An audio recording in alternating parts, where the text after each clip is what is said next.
Ya, Assalamualaikum warahmatullahi wabarakatuh. Kita ketemu lagi kelas 12 IPS. Kali ini kita masih membahas tentang sifat koligatif larutan. Kemarin kan kita hanya mereview tentang apa itu larutan, kemudian jenis-jenis larutan. Nah, jadi sesuai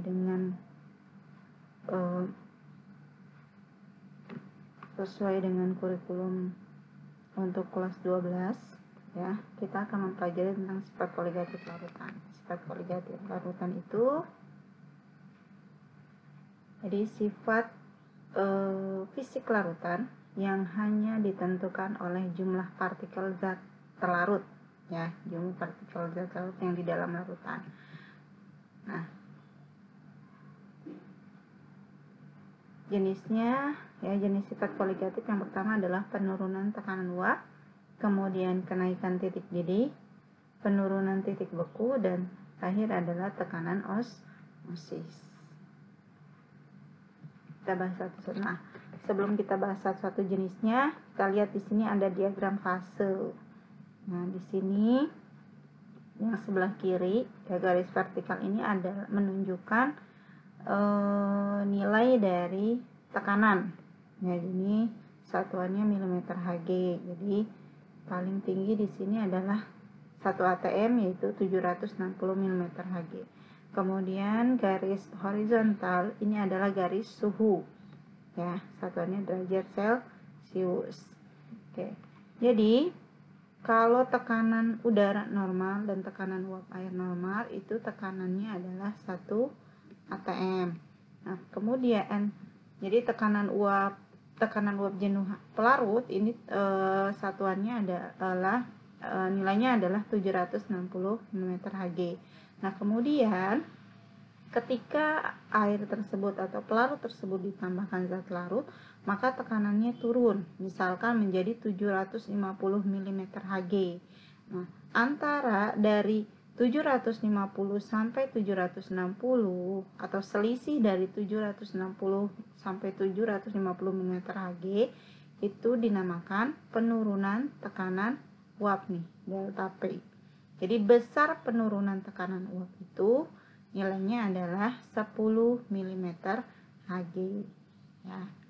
Nah, kemudian titik didih air, titik didih pelarut nih ya, air itu besarnya adalah 100 derajat Celcius. Kemudian ketika air tersebut ditambahkan zat larut di dalamnya, maka titik didihnya menjadi naik. Ya, misalkan menjadi 110 derajat Celcius. Maka dari 100 menjadi 110 derajat Celcius itu dinamakan perubahan kenaikan titik didih. Delta TB. Ya, jadi nilai delta TB-nya berapa? Ya, 100 sampai 110 berarti perubahannya adalah 10 derajat Celcius. Ya, ingat, jadi titik didih larutan lebih besar atau lebih tinggi daripada titik didih pelarut atau air. Kemudian ini di sini sebelah kiri ada titik beku air. Titik beku air itu besarnya adalah 0 derajat Celcius. Kemudian ketika airnya ditambahkan sirup, maka titik didihnya menjadi misalkan minus 20 derajat Celcius. Ya.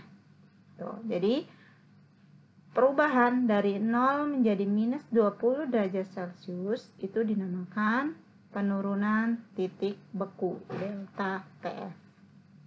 Ya, jadi besar perubahannya berapa atau penurunannya berapa? Dari 0 ke minus 20 derajat Celcius berarti penurunannya adalah 20 derajat Celcius. Oke, nah ini yang garis ungu dan garis hijau. Nah, di sini di tengah-tengah ini adalah titik triple. Triple itu maksudnya antara fase cair, gas, dan padat ini, ya. Jadi baris ini adalah keadaan atau fase cair. Kemudian yang di sebelah sini fase gas. Yang sebelah kiri itu adalah fase padat. Tadi ya, kenapa ini jadi 0 derajat Celcius? Karena ini air sudah bentuknya padatan menjadi es. Kalau ini masih bentuk air dari misalkan 10 derajat Celcius sampai 100 derajat Celcius masih air, masih wujudnya cair. Kemudian ketika mulai 100 derajat Celcius sampai ke atas itu wujudnya adalah gas. Oke, kita bahas satu-satu tentang penurunan tekanan uap. Jadi, tekanan uap adalah tekanan yang ditimbulkan oleh uap jenuh suatu zat. Ya. Jadi, tekanan uap itu biasanya dimiliki oleh zat yang mudah menguap. Nah, zat senyawa volatil atau mudah menguap itu memiliki gaya tarik-menarik antar partikel yang relatif kecil. Nah, seperti alkohol, ether, ataupun minyak bumi, bensin, dan sebagainya itu senyawanya adalah senyawa volatil yang mudah menguap. Kemudian senyawa non-volatil, senyawa yang susah menguap. Zat yang memiliki gaya tarik-menarik antar partikel relatif lebih besar mempunyai tekanan uap yang relatif lebih rendah. Ya, jadi kalau dalam pembahasan ini kita lebih cenderung membahas penurunan tekanan uap untuk senyawa non-volatil. Itu akan terukur. Nah, senyawa non-volatil itu apa aja? Misalkan garam, gula, glikol, gliserol, dan zat larut yang lainnya yang memang susah menguap. Oke, seperti ini ya. Ini proses penguapan. Nih, ya. Jadi ini pelarut murni. Ketika belum ada apa-apa di sini, menguap akan lebih mudah. Tuh. Jadi ini partikel-partikel airnya itu menguap lebih mudah. Jadi dia terputus antar molekulnya, kemudian berubah menjadi gas. Kemudian ketika ditambahkan zat larut di dalamnya, maka zat larut ini akan menghalangi permukaan air. Jadi menghalangi terputusnya ikatan antar molekul air, sehingga air sulit untuk menguap. Jadi yang menguap itu airnya, bukan zat larutnya ya. Oke, kemudian penurunan tekanan uap, penerapan penurunan tekanan uap nih. Ya, jadi contohnya di Laut Mati. Laut Mati ini laut yang kadar garamnya tinggi sehingga molekul air juga sukar untuk menguap. Nah, dikarenakan kadar garam yang terlalu tinggi, jadi massa jenis airnya lebih rendah. Di benda apapun yang ada di Laut Mati itu tidak bisa tenggelam.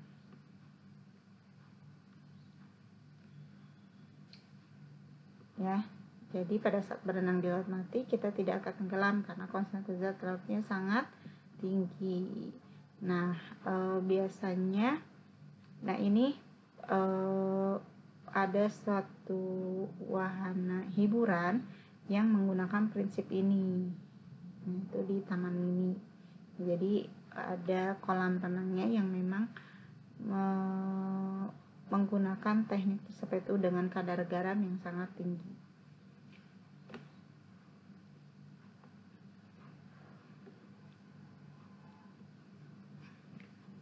Nah, kita lihat di sini, ini adalah titik beku dari beberapa larutan. Yang pertama ada air. Air titik bekunya 0 derajat Celcius. Kemudian ditambahkan 0,1 mol urea, titik bekunya menjadi minus 0,18 derajat Celcius. Terus ditambahkan 0,2 mol urea, titik bekunya menjadi minus 0,36 derajat Celcius. Kemudian ditambahkan 0,1 mol glukosa, titik B-nya menjadi minus 0,18 derajat Celcius. Nah, kira-kira yang bisa kamu simpulkan apa dari ini? Nah, kita lihat. Jadi penurunan titik beku, jadi membeku itu adalah proses di mana perubahan cair menjadi padat. Ya, jadi titik beku itu adalah titik atau suhu. Oke. Membeku itu adalah proses di mana perubahan cair menjadi padat. Dan titik beku itu adalah titik atau suhu di mana air mulai membeku. Nah, titik beku terjadi pada saat tekanan uap larutan sama dengan tekanan uap padatan. Jadi, titik beku tidak terlalu dipengaruhi tekanan udara di luar. Jadi, biasanya dipengaruhi oleh suhu. Jadi, air memiliki titik beku normal sebesar 0 derajat Celcius karena pada suhu tersebut tekanan uap air sama dengan tekanan uap es. Jadi membeku itu sebenarnya gaya tarik menarik antar partikel air, partikel air H2O. Jadi semakin dekat partikelnya maka dia akan mulai membeku. Bedanya kalau tadi menguap itu terputusnya ikatan antar molekul air. Jadi di perubahan dari cair menjadi gas. Nah, kalau membeku sebaliknya. Nah, proses pembekuan suatu zat cair terjadi bila suhu diturunkan sehingga jarak antar partikel semakin dekat.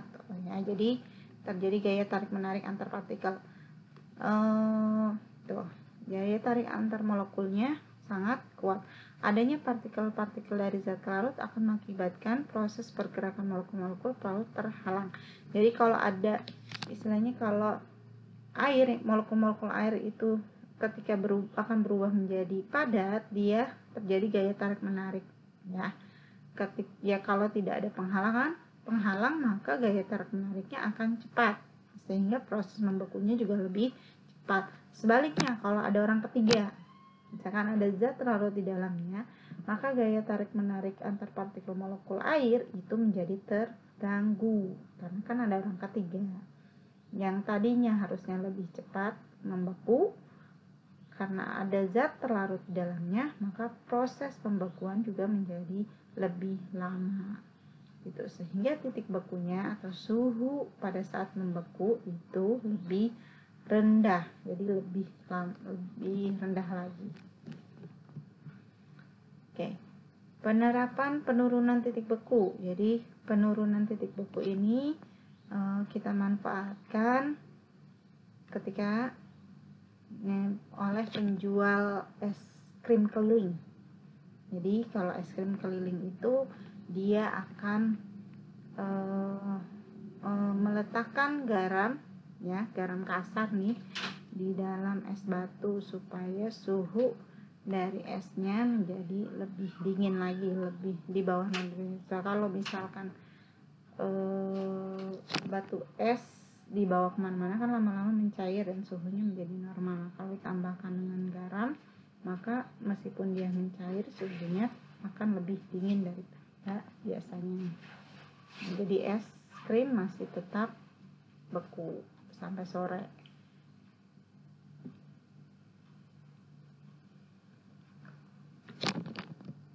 Kemudian di daerah yang bersalju. Nah, di sini untuk bisa mencairkan salju ditambahkanlah garam NaCl atau CaCl2. Ya, jadi kalau es sebenarnya kalau ditambahkan garam dia malah mencair, tapi suhunya makin dingin. Kemudian air radiator ditambahkan etilen glikol supaya ketika musim dingin air radiator ini tidak mudah membeku karena tidak cuma air doang tapi ada zat larut yang bernama etilen glikol. Oke, kita lanjut tentang kenaikan titik didih, ya. Jadi mendidih adalah suatu kondisi di mana terjadi perubahan fase wujud dari cair menjadi gas. Titik didih itu adalah suhu saat zat cair mendidih pada tekanan 1 atmosfer atau 760 mmHg. Jadi titik didih ini terjadi pada saat tekanan uap larutan sama dengan tekanan udara di sekitarnya. Jadi kalau tekanan udara di sekitar kita misalkan itu adalah tekanan paling tingginya adalah 1 atm, maka pada saat mencapai 1 atm tersebut tekanan uap air mencapai 1 atm, maka saat itulah air mendidih, yaitu pada suhu 100 derajat Celcius. Nah, sedangkan kalau tekanan udara di sekitarnya itu kurang dari 1 atm, maka mendidihnya pun akan lebih cepat, ya, mendidihnya di bawah 100 derajat Celcius ini. Jadi, kalau di daerah pegunungan atau daerah dataran tinggi yang tekanan atmosfernya, tekanan udaranya di bawah 1 atm, maka kita memasak air di daerah tersebut akan lebih cepat. Oke. Nah, kemudian perbedaan menguap dan mendidih. Nah, kalau menguap itu perubahan wujud dari cair menjadi uap, menjadi gas. Nah, kalau mendidih naik dan pecahnya uap air ke permukaan air. Ya, jadi kalau sudah mencapai kesetimbangan, misalkan dari uap berubah lagi menjadi cair, itu namanya mendidih. Kemudian kalau menguap terjadi di seluruh bagian air, ya, karena antar molekul air mulai terputus dan berubah menjadi uap, menjadi gas. Nah, kalau mendidih hanya terjadi di permukaan air saja. Kemudian kalau menguap bisa terjadi pada suhu berapapun. Sedangkan mendidih, kayak misalkan kita suhu di udara di sekitar kita misalkan 34 sampai 35 derajat Celcius. Nah, itu kan lama-lama cucian yang tadinya basah itu bisa kering karena airnya menguap.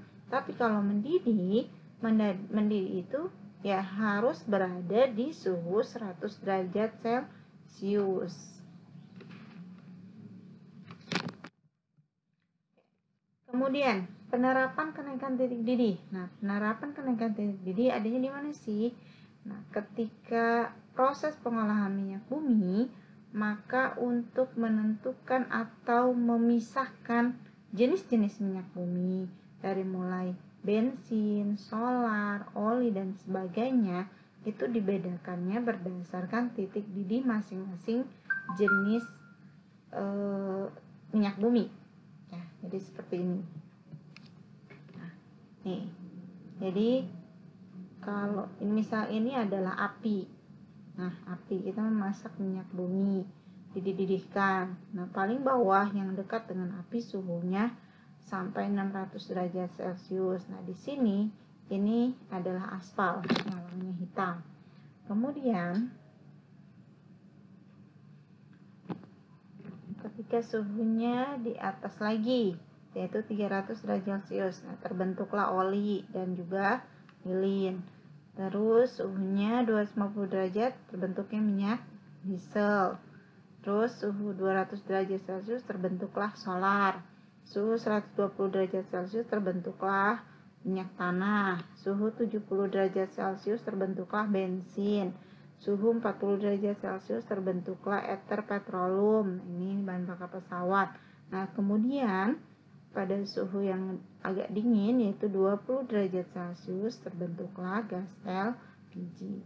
Nah, ini yang dimaksud dengan prinsip atau penerapan kenaikan titik didih pada kehidupan kita, yaitu perbedaan titik didih dari jenis-jenis minyak bumi. Oke. Sekian dulu untuk pertemuan kita kali ini. Kita tadi membahas tentang tekanan uap, kemudian titik beku, dan titik didih. Nah, untuk jenis sifat koligatif yang lainnya kita akan bahas di minggu depan. Terima kasih atas perhatiannya.